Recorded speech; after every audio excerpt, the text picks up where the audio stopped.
Hi guys, Dr. Carroll here at Movement Orthopedics. I'm going to talk to you a little bit about hip replacement. The way I like to do hip replacement is through the anterior approach, and it's a good option. It's newer, it requires some special equipment. The advantage of the anterior hip replacement is that we don't cut any muscle or tendon. We sort of go in between the muscle. I'll kind of explain how we do that here with this model.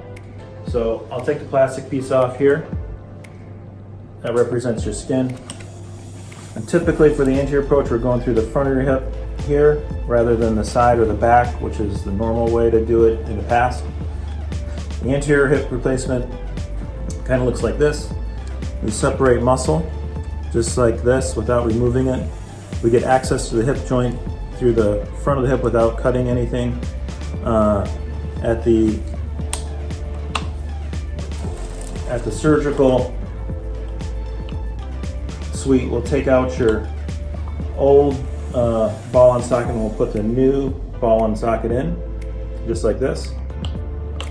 And then there's your new hip. That's done without sacrificing any muscle or tendons. Works great. Less rehab, less bleeding, less pain. Any questions about that, feel free to call or come and see me. We can talk about it. It's one of my favorite subjects.